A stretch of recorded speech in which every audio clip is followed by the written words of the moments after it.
Meanwhile, here in France, a group of families is suing TikTok for exposing their children to harmful content, leading several of them to take their own lives. A French parliamentary committee has been investigating the psychological impact of TikTok on minors. Their report was approved Thursday by MPs, and its conclusions are due to be made public next week. For more on the issue, I'm joined on set by Jessica Galissaire, a senior policy researcher at European tech policy think tank Interface. Jessica, hello. Thank you so much for coming in. Thank you for having me. You are here to talk about TikTok, and we're going to talk about TikTok, but I do want to know what you think about this announcement from OpenAI about ChatGPT. Is this kind of parental control going to be effective? It is. Well, what happened is tragic, of course, but unfortunately, it's not surprising. It happens just exactly the same on social media platforms. And actually, a lot of parental control tools already exist, and it's just been proven by many civil society organizations and NGOs protecting kids that parents don't use them. So the tools are there.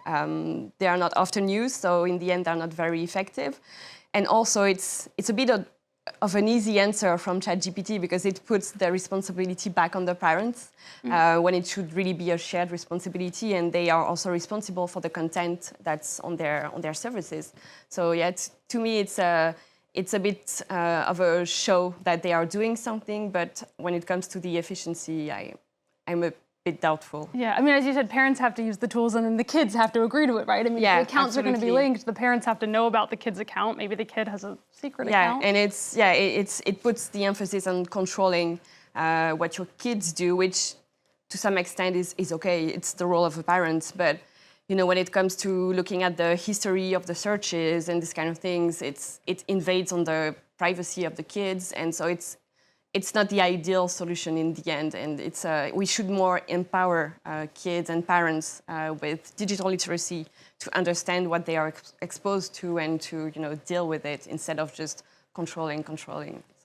Yeah, and ChatGPT, I mean, it's different from social media, but you could imagine maybe them being used in tandem with kids getting inspired by social media and then asking ChatGPT sort of about the content that they're seeing. Absolutely, and I think kids also, but adults as well, don't have necessarily the knowledge and they may feel like what they find on ChatGPT is just the truth and should be accepted as is, and they won't question the sources or where this comes from.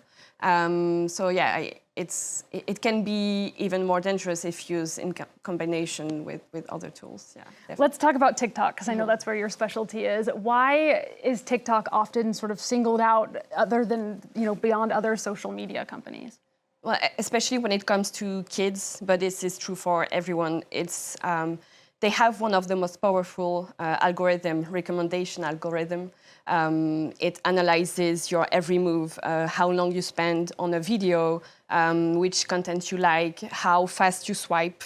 So it's very powerful, and even for adults, you easily spend 1 or 2 hours on it without even realizing. And so it's, in France at least, the data shows that it's the social media platform that is the most used by kids, not in terms of monthly active users, but in terms of the time they spend on it. Something that the Inquiry Commission has shown is that half of teens spend at least 2 hours per day on TikTok. So it's the one they spend the most time on, and it's the most probably harmful to them. So that's why it's often singled out. And can you talk about some of the harmful content on TikTok? I mean, what sort of things are we talking about that encourages kids to what kinds of behavior? The thing is, you easily fall into what we call rabbit holes. So you look at one video about one specific content. You may start by looking at fitness videos, for instance. Young girls may look at this content for inspiration, and then after a while, you're suggested videos about eating disorders and how to lose weight. Skinny talk, yeah, right, exactly. Is what they call yeah. that. Skinny, yeah. And so there's this, and then there's potential harmful challenges also, and trends. And the thing is, all this is very gamified as well. So it's specifically addressed to children, and it's very appealing to them. TikTok was based on music discovery when it first started, and this is very much still a part of what they offer. You can easily create videos with short music tracks that are attractive.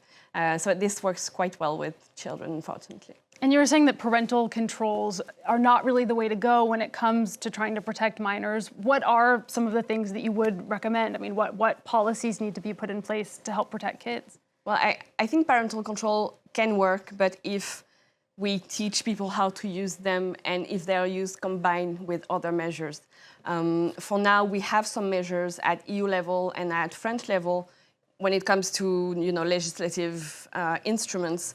But what is missing for now is questioning the mere business models of these platforms, because you might very well solve the issue for kids if you put in place age verification, and I'm not even sure that's the answer. But then what? If kids cannot access, I don't know, Instagram or TikTok before they are 15, once they are 16, what happens? They're just launched into this world that they've never been exposed to, and they don't know how to apprehend it. So and these can be harmful to anyone, even adults. So I think the real question politicians should be asking is how to act on the business models of these platforms so that we are not urged to spend so much time on it, because that's how they work. The more time you spend on it, the more money they make. So unless we break this cycle, I don't see how we can solve the issue. I mean, is that a question that politicians are currently asking themselves and considering?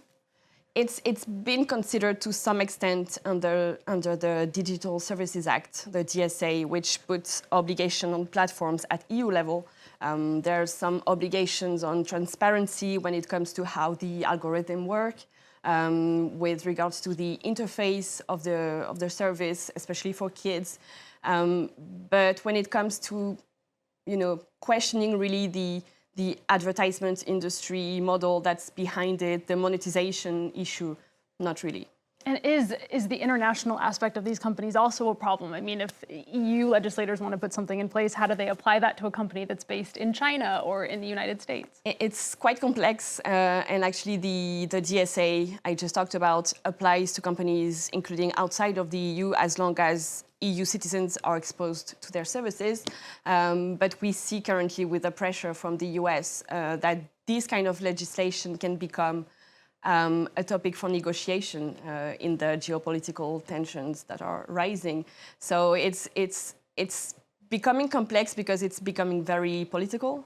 So the EU should stand firm and just stand by its rules and apply the rule of law online, just as it does offline. And it shouldn't be up to the US or some other country to state what our laws should be. And if they want to respect it, fine. If they don't, then I don't see why we couldn't live without TikTok or any other platforms out there. It's such a rich topic, and we're out of time. I just want to ask you very, very briefly if you have any resources or recommendations for parents who are dealing with this now before any solutions have been put into place. Well, they should definitely, in France, check the work of e-Enfance, which is an organization that deals with all issues related to cyberbullying, for instance. And so parents and kids can call them. It's anonymous. They have a helpline that's open every day. So yeah, I would definitely point to that, and they have very educative content that's quite useful. E-Enfance? E-Enfance, yeah. And they operate the 3018 national number. Okay, and I imagine other countries hopefully have similar resources. Yeah, they all have the same if you're watching, you can look those up. We encourage you to do so. Jessica Galissaire, thank you again so much for coming in to speak with us today. That was Jessica Galissaire, a senior policy researcher at the European tech policy think tank Interface.